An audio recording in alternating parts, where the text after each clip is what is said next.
Question number 6। Question number 6 मध्ये क्या है, किधर गया? क्वेश्चन नंबर 6 में क्या करना है? म्यू फाइंड आउट करना है। म्यू मतलब क्या रहता है?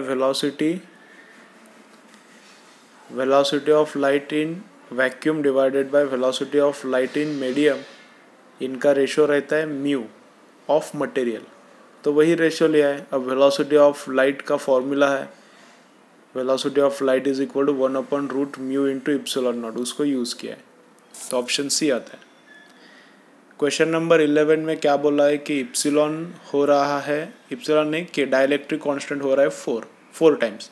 अब डाइलेक्ट्रिक कांस्टेंट इधर देखो किधर है, रूट के अंदर है। तो डाइलेक्ट्रिक कांस्टेंट 4 टाइम्स होगा तो वेलोसिटी क्या होगा? 1/2 होगा। वेलोसिटी होगा 1/2 टाइम्स, तो लैम्बडा भी 1/2 टाइम्स होगा। फ्रीक्वेंसी चेंज नहीं होता। जब वेव मटेरियल चेंज करता है फ्रीक्वेंसी चेंज नहीं होता, लैम्बडा चेंज होता है एंड वेलोसिटी भी चेंज होता है। तो वेलोसिटी हाफ हो रहा है तो लैम्बडा को भी हाफ ही होना पड़ेगा। Then question number 18 option D है, करेक्शन है। 17 ऑप्शन नंबर डी है। तो जो भी फोटो इलेक्ट्रिक इफेक्ट में जो भी इलेक्ट्रॉन्स बाहर निकलते हैं उनका काइनेटिक एनर्जी क्या रहता है? 0 एंड मैक्सिमम काइनेटिक एनर्जी जो भी आता है इक्वेशन में, जो यूज इक्वेशन रहता है उसका फॉर्मूला यूज करके जो काइनेटिक एनर्जी आता है वो मैक्सिमम रहता है। और मैक्सिमम काइनेटिक एनर्जी और 0 काइनेटिक एनर्जी के बीच में किधर भी इलेक्ट्रॉन का काइनेटिक एनर्जी भी रह सकता है और वेलोसिटी भी रह सकता है, मैक्सिमम वेलोसिटी और 0 के बीच में किधर भी। तो 18 का भी ऑप्शन डी आता है। करेक्शन है दोनों भी, 17 एंड 18। क्वेश्चन नंबर 23 फैक्चुअल है, जो दिया है आंसर वही याद रखो। देन क्वेश्चन नंबर 9 में एनर्जी फ्लो निकालना है, मैक्सिमम एनर्जी फ्लो।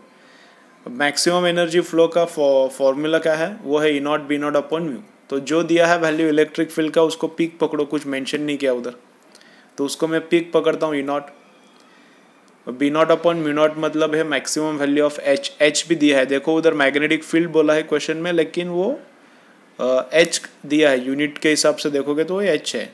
तो E0 इंटू H कितना आता है? तो वो दिया आंसर 26.5 आता है। Then question number 12। अब 12 में क्या है? जो इलेक्ट्रिक फील्ड का इक्वेशन दिया है उससे E0 मुझे पता चलता है। E0 कितना है? 270। तो देखो इधर E0 पुट किया है मैंने। तो जब इलेक्ट्रिक फील्ड मैक्सिमम रहेगा, तो कितना रहेगा? वो 270 रहेगा। अब चार्ज कितना है? इलेक्ट्रॉन पे चार्ज है 1.6 10⁻⁻19। उन दोनों का मल्टीप्लिकेशन किया तो maximum force because of electric field आ रहा है। तो maximum force because of electric field आता है 432 इंटू 10⁻⁻19 न्यूटन। यह है force because of electric field. ठीक है। अब मैग्नेटिक फील्ड में निकाल सकता हूँ E0 अपॉन सी से। तो मैग्नेटिक फील्ड निकाला, मैक्सिमम 90 इंटू 10⁻⁻8 आता है। अब मैग्नेटिक फील्ड कितना फोर्स लगाएगा? QVB लगाएगा। अभी मैग्नेटिक फील्ड, वेलोसिटी, ये दोनों एक दूसरे को परपेंडिकुलर है। तो फोर्स मैक्सिमम जब मैग्नेटिक फील्ड बन जाएगा तो मैक्सिमम फोर्स लगेगा मैग्नेटिक फील्ड का फोर्स। तो वो मैंने कैलकुलेट किया QVB से, तो वो आ रहा है 28.8 इंटू 10⁻⁻19। अभी ये आंसर दिया है, अभी एक्चुअली ये आंसर दिया है 28.8 10⁻⁻19 ये आंसर दिया है, लेकिन ये आंसर नहीं होगा। जब इलेक्ट्रिक फील्ड मैक्सिमम है, जब इलेक्ट्रिक फील्ड मैक्सिमम बनता है तो उसी टाइम पे मैग्नेटिक फील्ड भी मैक्सिमम बनता है। तो दोनों का भी फोर्स एक्ट कर रहा होगा उस पार्टिकल पे।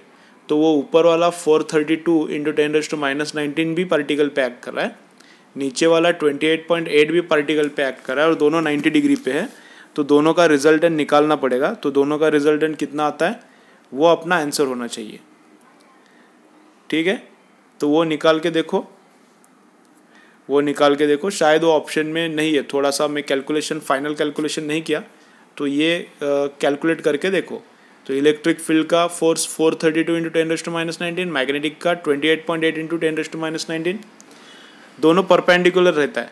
तो दोनों का रिजल्टेंट निकालना पड़ेगा।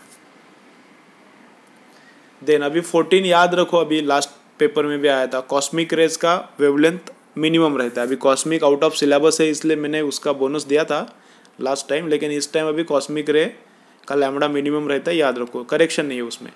21 में करेक्शन है, ऑप्शन ए आता है उसका।